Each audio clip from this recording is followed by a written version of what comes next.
Hey, it's Harry from Fight Dad. What are we doing up here in my loft office? Well, I was going to do a live video about this, but I just want to make sure the editing works, so I'm going to edit this and post it. And I'm talking about here bone alignment. And as martial artists, we think a lot about bone alignment.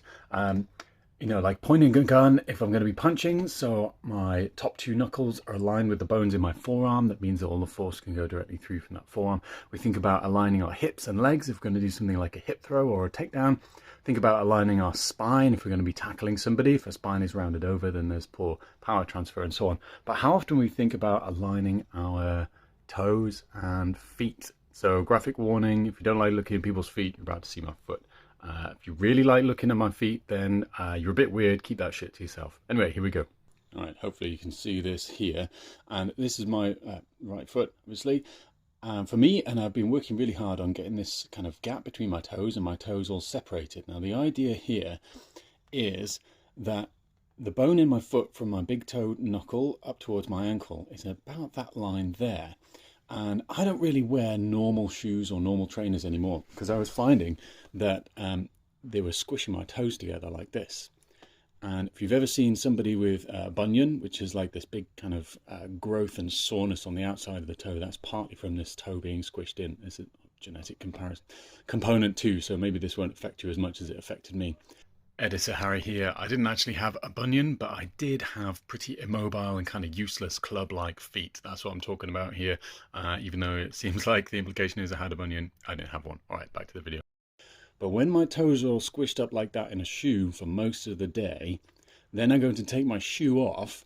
My foot is kind of like this club that's not useful for gripping the ground and having sensitivity and feeling where my balance is, where my center of mass is compared to my foot, pushing off these the ball of the foot, which is just underneath the big toe knuckle and the first toe knuckle here.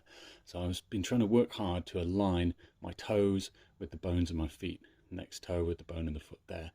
Something that has helped me a lot is minimalist shoes. So they're sometimes called barefoot shoes, and they have a wider toe box than standard. They also have a thinner sole, and so your foot can spread rather than being supported quite so much. They are not supported, and that forces the muscles of the arch to work a little bit harder.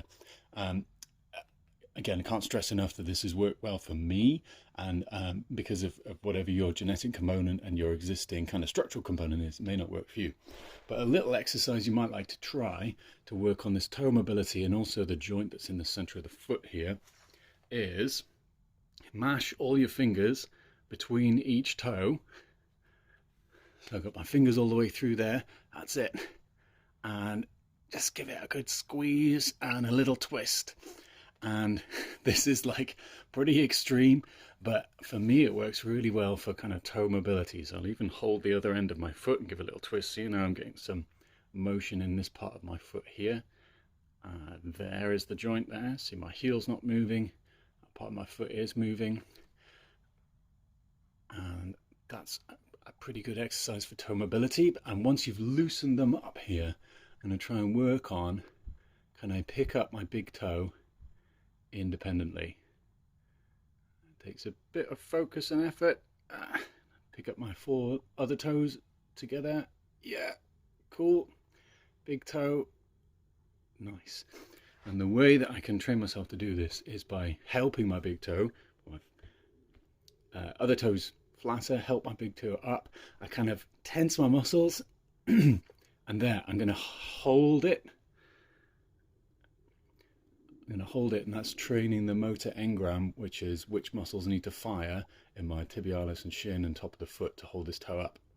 And then relax, give them a little wiggle. Can I do it now independently without the assistance? Well, you've seen I can do it before. But this is going to help make those toes work a bit like feet and hands and fingers, and give us a much more stable platform to push off, whether we're standing, walking, running, balancing, kicking, punching, and all that good shit. And hopefully just reduce a little bit of lower limb pain and hip pain and all that stuff. Okay, weird video. Hope that helps some way. Harry from Fight Dad,